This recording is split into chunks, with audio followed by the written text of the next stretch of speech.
केंद्रीय मंत्री अश्विनी वैष्णव ने अपने सभी ऑफिस वर्क जैसे डॉक्यूमेंट्स, स्प्रेडशीट्स और प्रेजेंटेशन के लिए अब विदेशी प्लेटफॉर्म की जगह भारत में निर्मित स्वदेशी सॉफ्टवेयर जोहो का इस्तेमाल शुरू कर दिया है। उन्होंने यह कदम प्रधानमंत्री नरेंद्र मोदी के स्वदेशी अपनाओ आह्वान को मजबूती देने के लिए उठाया है।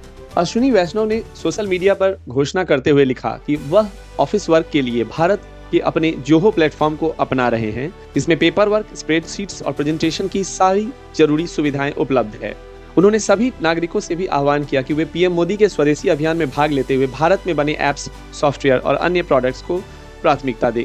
जो एक भारतीय कंपनी है जिसका मुख्यालय तमिलनाडु में है और यह माइक्रोसॉफ्ट व गूगल जैसे विदेशी टूल्स का अच्छा विकल्प है। इसके मेल, पेपर वर्क, स्प्रेडशीट्स और प्रेजेंटेशन सारी सुविधाएं उपलब्ध हैं। जोहो के संस्थापक श्रीधर वेम्बू ने इस समर्थन के लिए अश्विनी वैष्णव को धन्यवाद दिया और कहा, इससे भारतीय इंजीनियरों का मनोबल बढ़ा है।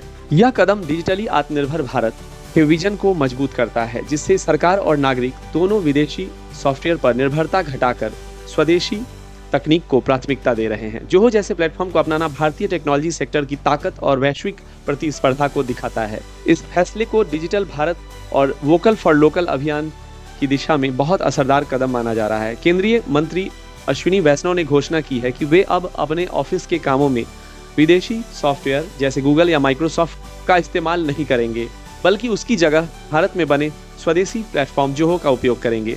उन्होंने इसे प्रधानमंत्री मोदी के स्वदेशी अपनाओ आह्वान को समर्थन देने की दिशा में एक कदम बताया है। यानी वे डॉक्यूमेंट, स्प्रेडशीट और प्रेजेंटेशन के लिए ही नहीं और बाकी चीजों के लिए भी जोहो की ही सेवाएं अपनाएंगे। अश्विनी वैष्णव द्वारा स्वदेशी प्लेटफॉर्म जोहो को अपनाना निश्चित ही अमेरिका के राष्ट्रपति डोनाल्ड ट्रंप की टैरिफ वॉर यानी 50% इंपोर्ट शुल्क के प्रभाव के तौर पर देखा जा रहा है। आइए विस्तार से जानें कि ट्रंप की इन कदमों और नीतियों का इसमें क्या योगदान है। अगस्त 2025 में राष्ट्रपति डोनाल्ड ट्रंप ने भारत में आने वाले ज्यादातर माल पर 50% सीमा शुल्क लगा दिया, जिसमें टेक्सटाइल, ज्वेलरी, समुद्री उत्पाद समेत कई सेक्टर्स शामिल हैं। यह दंडात्मक टैक्स रूस से तेल की खरीद और अमेरिकी व्यापारिक हितों के बहाने लगाया गया। इस फैसले से भारतीय निर्यात को भारी नुकसान हुआ, लाखों नौकरियों पर खतरा और अमेरिकी टेक्नोलॉजी निर्भरता के चलते आत्मनिर्भरता की जरूरत तेजी से महसूस होने लगी। ट्रंप की नीतियां स्पष्ट रूप से अमेरिका फर्स्ट की नीति पर आधारित है। आईटी सेवाओं, आउटसोर्सिंग, डेटा स्टोरेज और डिजिटल टैक्स पर भी नए टैरिफ या नियम लाने के संकेत मिले।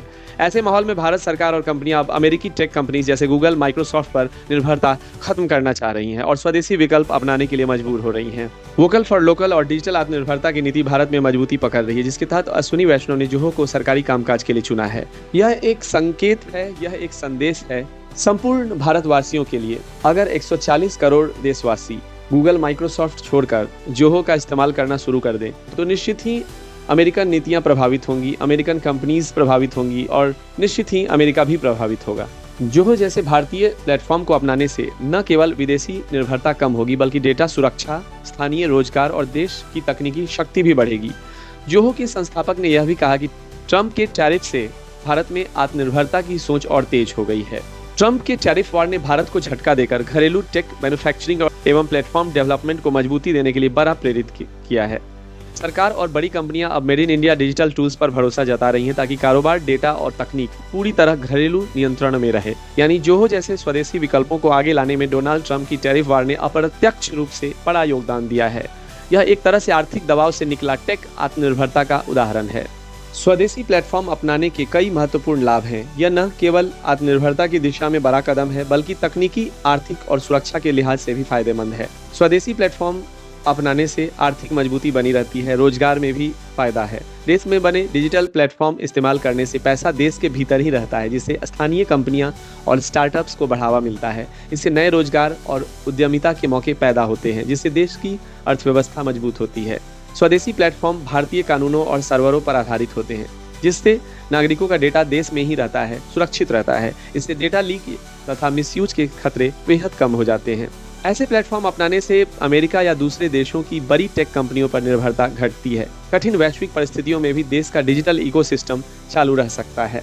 स्वदेशी कंपनियां स्थानीय भाषा, संस्कृति और बिजनेस मॉडल को ध्यान में रखते हुए उत्पाद बनाती हैं, जिससे समाज के हर हिस्से को वास्तविक डिजिटल सशक्तिकरण मिलता है। स्वदेशी प्लेटफॉर्म देश में पूंजी का प्रवाह बढ़ाते हैं और छोटे व्यापारियों, किसानों और कुटीर उद्योगों को सीधा डिजिटल मार्केट से जोड़ते हैं। भारत अपने आईटी, डेटा और कनेक्टिविटी नियम खुद तय कर सकता है।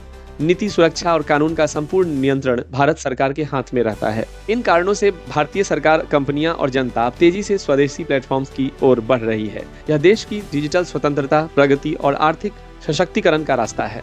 अगर आपको ये वीडियो पसंद आई हो तो लाइक जरूर करें। हमारे चैनल को सब्सक्राइब करना बिल्कुल ना भूलें। वीडियो को अपने दोस्तों के साथ शेयर जरूर करें।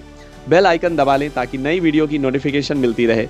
कमेंट सेक्शन में अपनी राय जरूर लिखें। आपका समर्थन हमारे लिए बहुत मायने रखता है। धन्यवाद।